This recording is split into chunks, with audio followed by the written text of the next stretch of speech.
નમસ્કાર, આપ જોઈ રહ્યા છો મંતવ્ય ન્યૂઝ અને હું છું આપની સાથે લખમા ગઢવી। આજે ફરી એકવાર એક મોટી હોનારત થતા બચી છે। આપણા સારા નસીબ કે આપણે લોકોનું રુદન, એમની પીડા, એમની ચીસો, એનો ઉહાપો, એનો વિલાપ ન સાંભળવો પડ્યો, કારણ કે ઉત્તર પ્રદેશના કાનપુર ખાતે સાબરમતી એક્સપ્રેસ ટ્રેનના 22 ડબ્બા પાટા પરથી નીચે ઉતર્યા। સદનસીબે તેમાં કોઈ જાનહાનિ ન થઈ।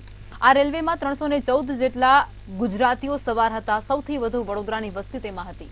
હવે આ અકસ્માતને ષડયંત્ર કહેવામાં આવી રહ્યું છે અને તેના પાછળ કારણ જણાવતા લોકો કહી રહ્યા છે કે એ જ પાટા પર માત્ર થોડા કલાક પહેલા જ એક ટ્રેન નીકળી હતી, એને કંઈ ન થયું અને માત્ર આ સાબરમતી ટ્રેનને જ કેમ અકસ્માત નડ્યો। મોટા પથ્થર સાથે ટ્રેનનો એન્જિન અથડાયું અને ટ્રેન પાટા પરથી નીચે ઉતરી ગઈ। જોકે રેલવે મંત્રીએ કહ્યું છે કે અકસ્માતમાં આઈબી અને યુપી પોલીસ તપાસ હાથ ધરશે, પણ આ બધા વચ્ચે જે સવાલો ષડયંત્રને લઈને ઊભો થયો છે તે સવાલ વિચારવા મજબૂર જરૂર કરે છે। ઘટનાને લઈને થતા તમામ સવાલો પર કરીશું આજનો સીધો સંવાદ।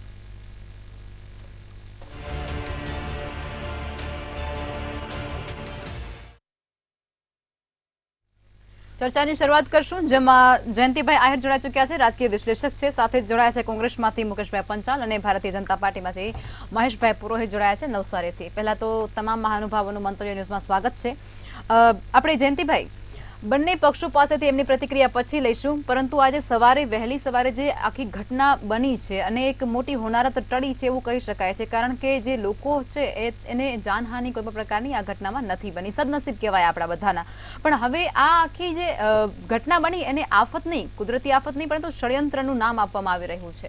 તમે કઈ રીતે જોઈ રહ્યા છો આ ઘટનાને? તમે જો જૂન, જુલાઈ ને ઓગસ્ટ ભારત માટે કદાચ રેલવે અકસ્માતની એક હારમાળા સર્જાય છે અને એમાં આપણે જે 15મી ઓગસ્ટના દિવસે ગઈકાલે 12મી ઓગસ્ટના 11મી ઓગસ્ટ તમે જુઓ કન્ટિન્યુઅસ અકસ્માતો ને અકસ્માતો। ક્યાંય રેલના પાટાઓ ઉપરથી ટ્રેન ડીરેલ થઈ છે, તો ક્યાંક એન્જિન છૂટી અને ડબ્બા છૂટા પડી ગયા છે। આપણે હમણાં સુરતમાં જ આ એક બનાવ બન્યો છે। તો દિલ્હી અને જે પટનાની એક ટ્રેન છે એમાં એન્જિન જતું રહ્યું છે અને ટ્રેન અલગ છે, અને એક પાટા ઉપર બીજી ટ્રેન આવી જાય ને જે આપણે 2 જૂન 2024નો જે એક મોટો હાદસો હતો અને જેમાં 280 જેટલા લોકોના મૃત્યુ થયા, 1,500 લોકો મરી ગયા। આવા જે બનાવો છે, વચ્ચે એક ભાજપ અને કોંગ્રેસની એમ તેમાં ડિબેટ થઈ ગઈ અને એમાં એક માલગાડીના 20 વેગન કોલસા ભરેલા એ ડીરેલ થઈ ગયા। તો કોંગ્રેસે ટીકા કરી કે આવા પ્રસંગોને પણ આવા જે ઘટનાઓ છે એને તમે રાજકીય એને ક્યાંક એનો તમે નોંધ લો। તો વળી રેલવે મંત્રાલય કૂદી પડ્યું વચ્ચે કે આ તો તમને ખબર લોકોમોટિવ એ રેલવેનો ભાગ નથી। એટલે રેલવેનો ભાગ નથી તો આ પાટા કોનો ભાગ છે? આવા સ્ટેટમેન્ટ આપીને પોલિટિકલ હવે મંત્રાલયો પણ રાજકીય જે સ્ટેન્ડ બનાવવા માંડ્યા છે એની જગ્યાએ એણે ક્વોલિટી ઉપર અને કાર્યક્ષમતા ઉપર ભાર આપવો જોઈએ। અને આની જગ્યાએ અત્યારે જે રાજકીય થયા છે ને એમાં રેલવેમાં ખાસ કરીને જે કોન્ટ્રાક્ટ સિસ્ટમ આવી છે અને જે પાટાઓનું જે મેન્ટેનન્સ કરવાના છે કે હાઉસકીપિંગ સિવાયનું જે ટેકનિકલ કામ છે એના પણ કોન્ટ્રાક્ટો આપવામાં અત્યારે જે સિસ્ટમ ચાલુ થઈ છે અને એના કારણે અત્યારે ટ્રેન લેટ છે। ટ્રેનો માટેના એના પાટા ઉપરના જે પરિવહનો છે, ટ્રેનોના જે શિડ્યુલો છે અને એ શિડ્યુલોના કારણે એક કે બે જ પાટા ઉપર કોન્સ્ટન્ટ જે ટ્રેનોના ભારણ વધતા જાય છે। 16 કોચની જે ટ્રેનો હતી 24ની કરાવવામાં આવી રહી છે, પણ એની સામે જે સિસ્ટમ ડેવલપ કરવી જોઈએ, જે પાટાની સ્ટ્રેન્થ વધારવી જોઈએ, એનું નવીનીકરણ કરવું જોઈએ અને અપગ્રેડ કરવા જોઈએ, નવી લાઈનો નાખવી જોઈએ, આમાં ક્યાંક ને ક્યાંક કચાશ છે અને આ કચાશ આવા અકસ્માતોના રૂપે પ્રજા એને ભોગવી રહી છે। અને આ જે અત્યારનું જે માહોલ છે, રેલવે મંત્રાલય જે એક વખત તમે જુઓ કે એક વર્ષનું એની જે આવક છે 2.5 લાખ કરોડની છે। ભારતની અંદર 65,000 કિલોમીટરની રેલવે લાઈનો પથરાયેલી છે અને 1857થી 1853થી રેલવે લાઈનની સ્ટાર્ટ થઈ છે। 1951 રાષ્ટ્રીયકરણ કરવામાં આવ્યું છે અને રાષ્ટ્રીયકરણ અંગ્રેજોને જે એની લાઈનો હતી એમાં 25-30% વધારો થયો છે નવી લાઈનોમાં। પણ જૂની લાઈનોનું જે એનું નવીનીકરણ થવું જોઈએ, નવી નવી લાઈનો, નવી બ્રોડગેજ. આજે અમદાવાદ અને મુંબઈની વચ્ચે વર્ષો સુધી એક જ લાઈન હતી. 30 વર્ષ પહેલાં, 30 થી 25 વર્ષ પહેલાં 2 લાઈન થઈ. આજે ત્યાં કેટલી મોટી રેલવેની આવાગમન છે, જ્યાં 4 કે 5 લાઈન હોય તો પણ અપૂરતી કહેવાય. હવે એ જ પાટા ઉપર જે એની ઉપર જે ટ્રેનોની જે ક્ષમતા છે એના કરતાં અનેક ગણું. આજે તમે ડામર રોડ ઉપર તમે જાઓ 25-30 ટનની એની કેપેસિટી હોય, 60 ટનના લઈ જાય છે. રોડો બધા તૂટી ગયા. તમે જાઓ, રોડ ભલે ગમે એ કર્યા હોય, ચોમાસું આવે ને હેવી ટ્રક રેતી સાથે નીકળે, બધા રોડ તૂટી જાય. તો આ ટ્રેન, આ પાટા, એની પણ સ્ટ્રેન્થ નીચે ક્યાંક ને ક્યાંક જમીનને આધારિત છે, લેવલ અપડાઉન થાય છે. આ બધાને જો પૂરતું ધ્યાન આપે, એનું પ્રોપર એનું નિરીક્ષણ કરવામાં આવે, એનું ઇન્સ્પેક્શન, એના જે રેલવેના એન્જિનિયરો છે. હવે એન્જિનિયરોની નવી અત્યારે ભરતીઓ, આજે 14 લાખ કર્મચારીઓની સ્ટ્રેન્થ ધરાવતું આ આર્મી પછીનું બીજું આપણું આ એક મોટું મંત્રાલય છે. એમાં પણ જો ક્ષમતા ના હોય તો આવા બધા આપણે જે અત્યારે જોઈ રહ્યા છીએ, અનુભવી રહ્યા છીએ, અને રેલવેના જે અકસ્માતો એક સાથે 300 લોકોના ભોગ આપતા હોય, જે વિશ્વ કક્ષાએ જેની નોંધ લેવાતી હોય. જર્મનની અંદર, જાપાનની અંદર એક અકસ્માત થાય અને એકાદ માણસ મરી જાય તો પણ આખી રાષ્ટ્રીય કક્ષાએ એને જે રીતે એની નોંધ લે છે ને જે ડેવલપમેન્ટ અને એના પછીના જે સુરક્ષાઓના જે એ પગલાં લે છે એ અહીંયા ક્યાંય નથી. નિવેદનો આવશે, ખુલાસાઓ આવશે, જે લોકો એના ઈજાગ્રસ્ત થયા છે એને જેને ફોટા પાડી અને તમને ન્યૂઝ મીડિયાની અંદર જોવા મળશે. ક્યાંક ને ક્યાંક લાખ 2 લાખ રૂપિયા આપી દેશે. પણ જે કારણેથી આ બધું થઈ રહ્યું છે, હમણાં જ ડુંગરપુરની અંદર લોખંડની જાળીઓ નાખી અને ટ્રેનને જે રીતે ડેમેજ કરવાની આખી જે પ્લાન હતો ને એમાં ડ્રાઈવર રેલવેનો એની સમજ જેણે એને જોયું અને એના કારણે આખો અકસ્માત આ ડુંગરપુરમાં એ થતો બચી ગયો. આવું જ ત્યાં આપણને લોખંડના ત્યાં મોટા કહે છે કે મોટા રોડ જોવા મળ્યા છે, મોટા પથરાની સાથે આ થયું છે. તો આ બધું થાય છે તો એના માટેનું જે તંત્ર હોવું જોઈએ, એના માટેના જે વિઝન હોવો જોઈએ એ પણ હોવું જોઈએ. કારણ કે અત્યારે આ દેશની અંદર જે રીતે આતંક વધી રહ્યો છે અને ટ્રેન એનો સોફ્ટ ટાર્ગેટ છે, અને ભારતની જો કોઈ જીવાદોરી હોય તો રેલવે જ છે. અને રેલવે જો સુરક્ષિત હશે તો આ દેશની એકતા સાથે એની સમૃદ્ધિ અને એની જે વ્યવસાયની ક્ષમતા જે ડેવલપ કરવામાં જે ભાગ ભજવો છે એ નિરંતર ચાલુ રહેશે. બિલકુલ જયંતિભાઈ. મહેશભાઈ, જે પ્રમાણે જયંતિભાઈએ તમામ જે ખામીઓ ગણાવી છે, જે ભૂલો ગણાવી છે, જે ક્ષતિઓ ગણાવી છે, એ બધી સરકારને શું કામ નથી દેખાતી? અને જો તમને દેખાય છે તો પછી એ પૂરી કરવામાં તમને કયા પરિબળ આડા આવે છે? લખમાબેન, કેટલાક હું ડેટા પ્રેઝન્ટ કરવાની કોશિશ કરીશ એટલે એક તમને ખ્યાલ આવે કે વર્તમાન સરકાર આ બાબતે કેટલી ગંભીર છે. પહેલી વાત તો આપણે રેલ એક્સિડન્ટને માપવા માટેનો એક એક્સિડન્ટ રેટ હોય છે. યુપીએ ગવર્મેન્ટ દરમિયાન એ રેટ 0.23 થી 0.19 થયો હતો. ત્યારે તમે માનો નહીં, સંસદની અંદર મમતા બેનર્જીની ટ્વીટ સાંભળવામાં આવી હતી. જ્યારે વર્તમાન સરકાર સત્તામાં આવી ત્યારે રેટ 0.19 હતો, જે હમણાં 0.03 છે.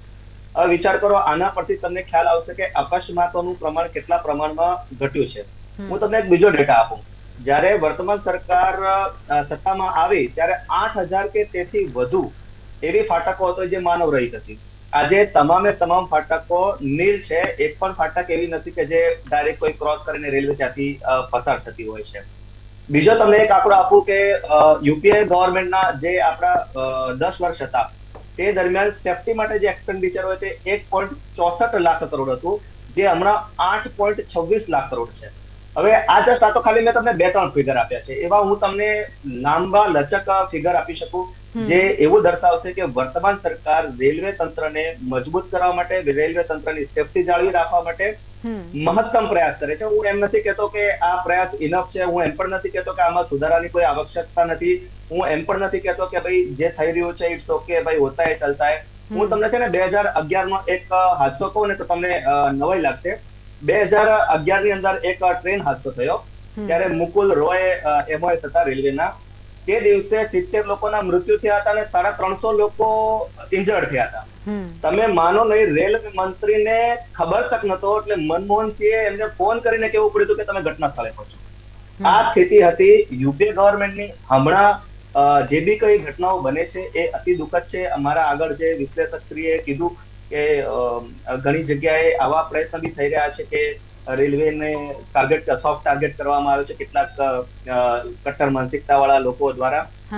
તો એવા બનાવ કેવી રીતે બચવો, એમાં 100% થોડી મજબૂતાઈની જરૂરી છે, થોડી સિસ્ટમને પ્રેફર કરવાની જરૂર છે. પણ હું એટલું 101% અને દાવા સાથે કહી શકું કે 2004 થી 14માં જે ફિગર્સ હતા અને 2014 થી 2024ના જે ફિગર છે એમાં સરકાર ખૂબ જ પ્રતિબદ્ધ છે અને શક્ય હોય તેટલી એની અંદર આ ઘટનાઓ ન બને એવો પ્રયત્ન કરી રહી છે. મહેશભાઈ, આ સમગ્ર ઘટનાને ષડયંત્રનું એક નામ આપવામાં આવી રહ્યું છે, એને તમે કઈ રીતે જુઓ છો? અને ષડયંત્ર છે તો એની પાછળ જવાબદાર તમારા મત મુજબ કોણ હોઈ શકે? હવે એમાં જે મારા આગળ રાજકીય વિશ્લેષક સાહેબશ્રી હતા એમને બહુ સરસ વાત કરી કે અચાનક જ જૂનમાં રિઝલ્ટ આવે છે અને આ જે 3 મહિનાની અંદર જે ઘટનાઓ બને છે એ ખૂબ જ અચરજ પામે એવી છે. અને જેમ રેલવે જીવાદોરી છે એવી રીતે એક સોફ્ટ ટાર્ગેટ બી છે. કારણ કે તમે કોઈ એક એરિયો કોઓર્ડિનેટ કરી શકો, કોઈ એક ધારો કે કોઈ સિટી છે તો તમે પોલીસ પેટ્રોલિંગ. હવે રેલવે એવી જગ્યાથી પસાર થાય છે કે ત્યાં પેટ્રોલિંગ કરવું અથવા તો કોઈ ગોઠવણ કરવી એ બહુ ટફ જોબ છે. બરોબર છે. હવે આવા ટાઈમે હું તમને હજુ બી આના કરતા બી એક વિશેષ ઉદાહરણ આપું. જયારે વંદે ભારત સ્ટાર્ટ કરવામાં આવી, બરોબર છે, તમે વિચાર કરો વંદે ભારત પર પથ્થરમારો થતો હતો. હવે તમે નવાઈની વાત એ છે કે પથ્થરમારો કરવાથી, ચાલો બીજી વસ્તુને તો કદાચ એક્સિડન્ટને આપણે કોન્સ્પરન્સી ન માનીએ, એક્સિડન્ટને આપણે એવું માનીએ કે ભાઈ ચલો ભાઈ કદાચ ગલતી હશે, લોકો પાયલટની ગલતી હશે, રેલવે વિભાગના જે સાહેબશ્રીએ કીધું કે ભાઈ એમનું જે પ્રોપર શું કે મેન્ટેન નથી થતું, એ ચાલો માની લીધું. પથ્થર કોણ મારે છે? શું પથ્થર બી રેલવે કોચ પોતાને જ પથ્થર મારે છે? હું કોઈ દાવો ના કરી શકું પણ શંકા ઉપજાવે એવા આજુબાજુ ઘટનાક્રમો તો બને છે. એક બહુ મતલબ વિચિત્ર એક કિસ્સો બન્યો હતો. એક ગુલજાર કરીને એક ભાઈ યુપીના યુટ્યુબર હતા. તમે બિલીવ કરો, એ પાટા ઉપર મોટા મોટા પથ્થર મૂકીને પ્રયોગ કરે, એ પાટા ઉપર ગેસ સિલિન્ડર મૂકીને પ્રયોગ કરે અને એ ભાઈ પાછો વિડીયો શૂટ કરે અને એ વિડીયો વાયરલ થયા પછી એની ગિરફતારી થાય. આવા તો અસંખ્ય બનાવો બન્યા છે. શંકા ઉપજાવે છે પરંતુ પાછું પુરાવા ઘણી વખત કોર્ટ પણ પુરાવા. બિલકુલ, એટલે આ વસ્તુમાં ષડયંત્ર ક્યારેક હોઈ શકે છે પરંતુ પુરાવા આવશે ત્યાર પછી ખબર પડશે કે આખી ઘટના શું છે. તમારું કેવું એવું થાય છે? ઓકે, આપણે મુકેશભાઈ પાસે જઈશું. મુકેશભાઈ, આ આખી જે ઘટનાને અંજામ મળ્યો તેની અંદર સદનસીબે આપણા નસીબ ખૂબ સારા કહેવાય કે આપણે ત્યાં ગુજરાતીઓ અંદર બહુ બધા સવાર હતા. 314 જેટલા લોકો અંદર સવાર હતા. વડોદરાના સૌથી વધારે લોકો હતા. આપણે ફરી એક વખત જો કોઈ દુર્ઘટના સર્જાય હોત ને તો રોવાનો વારો આવત. હજી આપણે એ વસ્તુમાંથી બહાર નથી આવી શક્યા અને ફરી વખત આપણે એમાં જ હોમાઈ જાત. પણ આ સદનસીબ આપણું કહેવાય. તમે આ ઘટનાને કઈ રીતે જુઓ છો?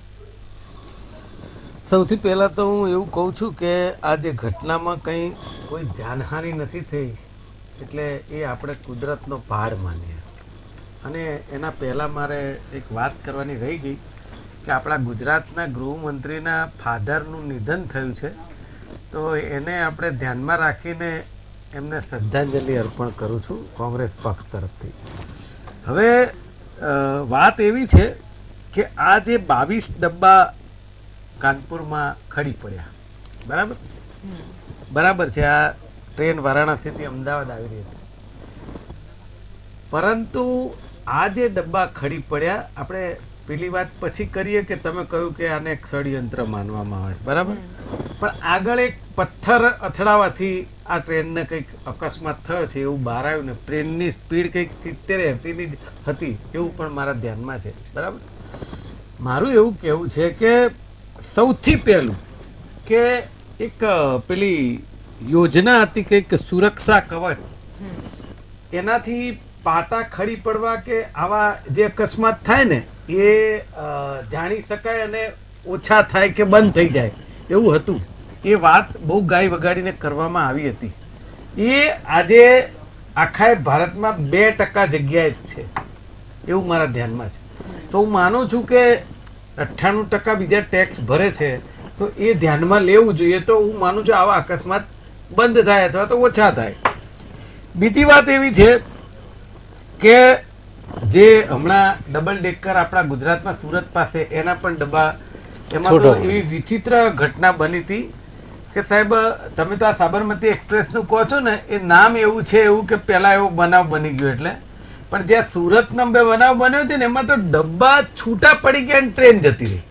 હવે તમે સમજો કે એ જે ટ્રેક ઉપર જો ધસમસથી બીજી ટ્રેન આવતી હોય અને જો એ પેલા ડબ્બા છે એમાં પણ ડબ્બા લગભગ 16 જેટલા ડબ્બા હતા, તો હું માનું છું એ ધડાકાભેર અથડાયું હોય તો એમાં હું માનું છું 200-300 થી નીચેનો આંક ના આવે. તો આને આપણે કઈ રીતે મૂલવીએ? કારણ કે એ બેદરકારી નથી તો શું છે આમ? અને જેમ સાહેબે કીધું કે લગભગ 14 લાખ જેટલા મોટું કર્મચારી, બરાબર છે, તો આજે એ અધિકારીઓ, એને નીચેના અધિકારીઓ, એના ઇન્સ્પેક્શન, એનું ઓડિટ, આ બધી વસ્તુમાં એક જાતનો આપણે ઢાંચો ગોઠવેલો છે આખા ભારતમાં.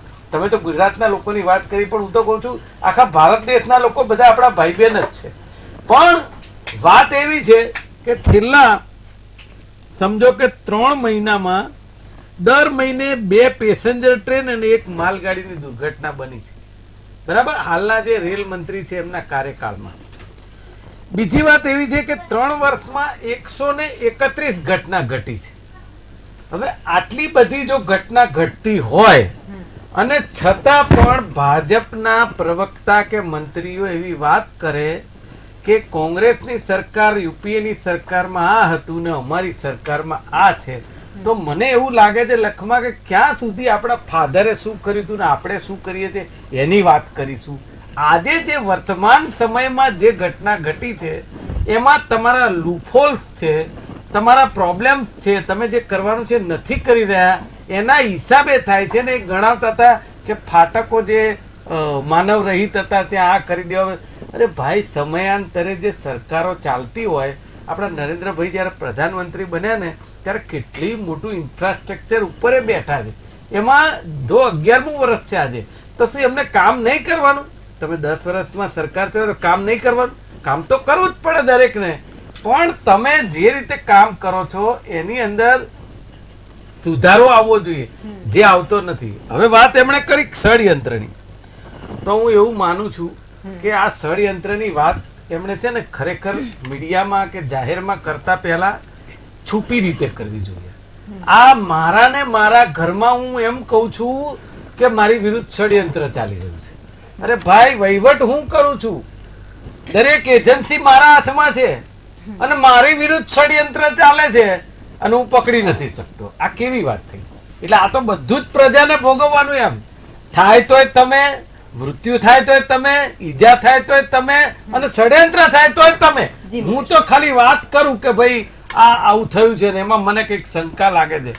તમે આઈબી ને પેલા લગાડાય, આઈબી તો 24 કલાક કામ કરે છે કે આજે આઈબી ને લગાડો એટલે આ તો લોકોના મગજમાં એક જબરજસ્ત તમે વાતાવરણને એક બાજુ બીજી બાજુ ફેંકી દેવાનું હોય કે લોકોના વિચાર બદલી નાખો ને, એવી વાતનું આ વાત છે કે જ્યારે તમે કંઈક ચૂંટણી કે કંઈ પણ આવે, કંઈ આવું થાય એટલે આવીને આ એક ષડયંત્ર છે, આ આતંકવાદીનો હુમલો લાગે છે, કૃત્ય લાગે. અરે શું ભાઈ, આવીને આવી વાતો કરી હવે પ્રજાએ કંટાળી છે. ટૂંકમાં આ પ્રજાને આ જે મુદ્દો છે એનાથી ભટકાવવાની કોશિશ છે, પણ એ લોકો એમાંથી બહાર નથી આવતા. જી બિલકુલ. મહેશભાઈ, તમે એ કહો, કવચ, એક સવાલ તો થશે જ, કવચનું શું થયું? એ કવચ જે ટેક્સના પૈસા જે કવચની અંદર લગાવે એ કોનો અત્યારે કવચ બની ગયા છે? એ સવાલનો જવાબ તો તમારે પણ આપવો જોઈએ. Yes madam. હવે કવચ છે ને એ આપણો ઇન્ડિયન ટેકનોલોજી છે, જે કોઈ પણ 2 રેલ સામે આવે તો એને સ્ટોપ કરવા માટેની એક ઇન્ડિયન બેઝ ટેકનોલોજી છે. હવે હમણાં સુધી આપણે એ કવચ 250 કિલોમીટરના સેક્શન સાઉથર્ન સેન્ટ્રલ રેલવેમાં એને ડેપ્લોય કરી દેવામાં આવ્યું છે, બરોબર છે. આગળ એનું એક્સપાન્શન થશે. ખૂબ જ કોસ્ટલી એ છે, પર કિલોમીટર ઓલમોસ્ટ 50 લાખ કે તેથી વધુની એની કોસ્ટ છે. પણ નાગરિકની બચાવ માટે એ કોસ્ટ કઈ જ ના કહેવાય. સરકારની જિમ્મેદારી છે, જિમ્મેદારીના એક ભાગ છે, પરંતુ એ પ્રાઇમરી બેઝમાં છે. આપણે જે શોધી છે, પરંતુ હજુ એ મતલબ વિસ્તૃત રીતે હજુ બધી જગ્યાએ લાગુ થવાની, સમગ્ર દેશમાં લાગુ થવાની એ બાકી છે. પરંતુ એ એફિશિયન્ટ છે. ખુદ રેલવે મિનિસ્ટર એક ટ્રેનમાં બેસીને એનું આપણે જયારે ફર્સ્ટ ટાઈમ જયારે એનું નિરીક્ષણ કરવામાં આવ્યું ત્યારે કર્યું છે. તો એ હજુ પાપા પગલે કરે છે, પરંતુ આવનારા સમયમાં એ જે હમણાં જે એક્સિડન્ટની ભરમાર છે એને ઘણી નીચે જવાની એના કારણે પૂરી શક્યતાઓ છે. બિલકુલ મહેશભાઈ. એટલે હવે જયંતિભાઈ તમે સમાપનમાં શું કહેશો? તમને શું લાગી રહ્યું છે? બંને પક્ષને આપણે સાંભળી લીધા, એમણે પોતાના મંતવ્યો રજૂ કર્યા છે. હું તો એટલું જ કહ્યું કે આ રેલવે જે ભારતીય રેલવે રાજકીય મુદ્દો ના બનાવવો જોઈએ. એને ટેકનિકલ એની અપગ્રેડેશન સાથે એને જે મેન પાવર છે, એક ટ્રેન લેટ થાય 2 કલાક 4 કલાક તમે જે કે 6 કલાક તો એ લેટ થાય છે તો એનો જે સ્ટાફ છે જેને કંટ્રોલ કરે છે, જેને ચલાવે છે, એ 8 કલાકની જગ્યાએ 20 કલાક એ ટ્રેનના અંદર જ બેઠો રહે છે. તો એ પણ માણસ છે, એને પણ થાક લાગે છે. બીજું જે ટ્રેનના કર્મચારીઓ એ ડિસિપ્લિન મેનર્સ કેટલી મેન્ટેન કરે એની ઉપર જે કમાન્ડ હોવો જોઈએ. અંગ્રેજો વખતે જે આખી સિસ્ટમ ચાલુ કરી અને એને જે ટ્રેન ચલાવવા માટેના navigating rail road manuals regulation જે બનાવ્યા એ પ્રમાણે જો ટ્રેન ચલાવવામાં આવે, એનો ટ્રેકમેન પણ પ્રોપર એની ટ્રેનિંગ સાથેનો હોવો જોઈએ. આજે ટ્રેકમેન હોય કે ગાર્ડ હોય, ગાર્ડને તો હજી એ લોકોએ નથી બનાવ્યો આઉટસોર્સમાં, પણ જે એનો નીચેનો જે ક્લાસ 4ના જેટલા કર્મચારીઓ હતા એ બધાને આઉટસોર્સમાં કોન્ટ્રાક્ટો આપ્યા છે. હવે એ માણસ કોન્ટ્રાક્ટરનો જે નિયમો હોય છે એમાં એ કોણ ક્વોલિફાઈડ છે, કોણ નથી, કોને ક્યાંથી પકડીને મૂકી દીધો છે, એ આપણે લોકલ કોન્ટ્રાક્ટમાં આ બધું જોઈએ છીએ. સ્ટાફની નિયમિતતા નથી, એની વફાદારી જે રેલવે સાથે હોવી જોઈએ એ પણ કે કોન્ટ્રાક્ટનો માણસ છે એને ખબર નથી કે કાલે હું અહીં નોકરી ઉપર આવીશ કે નહીં. એટલે આ બધી વસ્તુ ઘટકમાં એવું થવા માંડ્યું છે કે તમને પોતાને જ ખબર નથી કે હું ક્યાં સુધી છું, પછી હું શું કામ ધ્યાન આપું. જી બિલકુલ. હવે મુકેશભાઈ તમે તમારી છેલ્લી પ્રતિક્રિયા ફક્ત 1 જ મિનિટમાં આપજો. મારે 1 જ મિનિટમાં આપવી છે કે આ જે અકસ્માતો થઈ રહ્યા છે, ડબ્બા ખડી પડે છે, બરાબર, તો મારું એવું કહેવું છે કે રેલવે વિભાગમાં 1.5 લાખ લોકોની ભરતીની કમી છે. તો મને એવું થાય છે કે આ બનાવો બનતા રહે, હાદસા બનતા રહે, લોકો મૃત્યુ થતા રહે, તો આ 1.5 લાખની ભરતી છે એ કરતા કેમ નથી? એમાં સરકારને વાંધો શું છે? હું કહું છું 1.5ની બદલે 1.25 લાખની કરો ને. બેરોજગારી ઘણી છે દેશની અંદર. તો આ જે આપણા બનાવ બને છે એ ટેકનિકલ પર્સન છે ને, અને જે લોકોની ભરતી બાકી છે એ એવા સ્ટાફની બાકી છે કે જે આ ઇન્સ્પેક્શન નથી થઈ શકતું. તો હું માનું છું કે આ ભરતી પ્રક્રિયા પણ સરળ અને ઝડપી બનાવે તો હું માનું છું આમાંથી આપણે બચી શકીએ. બિલકુલ. મહેશભાઈ આપની પણ છેલ્લી પ્રતિક્રિયા આપી દો સવાલો પર. વર્તમાન સરકારનું કોઈ જો એક ડિપાર્ટમેન્ટ સૌથી સજ્જડ રીતે અને ખૂબ જ એક્યુરેસી સાથે કામ કરતું હોય તો એ રેલવે ડિપાર્ટમેન્ટ છે. હું કદાચ આમથી આમ બોલી શકું અથવા તો ભાજપ તરફથી બોલી શકું, પરંતુ તમે આંકડાના મેઝરમેન્ટમાં મૂકો અને એક પણ મેઝરમેન્ટ ભૂતપૂર્વની કોઈ પણ સરકાર કરતા ડાઉન હોય તો હું દાવા સાથે મહેશભાઈ પહેલાની સરકારમાં રેલવે મંત્રીનું રાજીનામું લઈ લેવામાં આવતું હતું. અને હજુ પણ એવું નથી કહેતો કે આ એકદમ આદર્શ સ્થિતિ આવી ગઈ છે. હજુ એના પર ઘણું બધું કામ કરવાનું બાકી છે અને આવનારા સમયમાં એના પર કામ થશે એવી મને પૂરેપૂરો વિશ્વાસ છે મારી વર્તમાન અમારી સરકાર ઉપર. જી જયંતિભાઈ, મુકેશભાઈ અને મહેશભાઈ ચર્ચામાં જોડાયા તે બદલ આભાર. રાજ્ય અને દેશમાં અત્યારે ટ્રેન દુર્ઘટનાઓનો જાણે સિલસિલો યથાવત જોવા મળી રહ્યો છે. અનેક દુર્ઘટનાઓ અવારનવાર સર્જાતી રહેતી હોય છે, પરંતુ અહીં સરકાર દ્વારા શું પગલાં લેવામાં આવે છે એ આપણે સૌ કોઈની નજર સમક્ષ તરી અને સામે આવી રહ્યા છે. પરંતુ લોકો છે તે પણ બહુ જલ્દી આ બધી ઘટનાઓ છે ને એને ભૂલી જતા હોય છે, એને પંપાડતા નથી રહેતા અને સરકારના કાન સુધી એ વસ્તુને પહોંચાડતા નથી રહેતા. એને જ કારણે ક્યાંક આ ઘટનાઓનો જે સિલસિલો છે તે રોજ માટે કાયમ માટે યથાવત બની રહ્યો છે. ચર્ચામાં અત્યારે બસ આટલું જ. નમસ્કાર.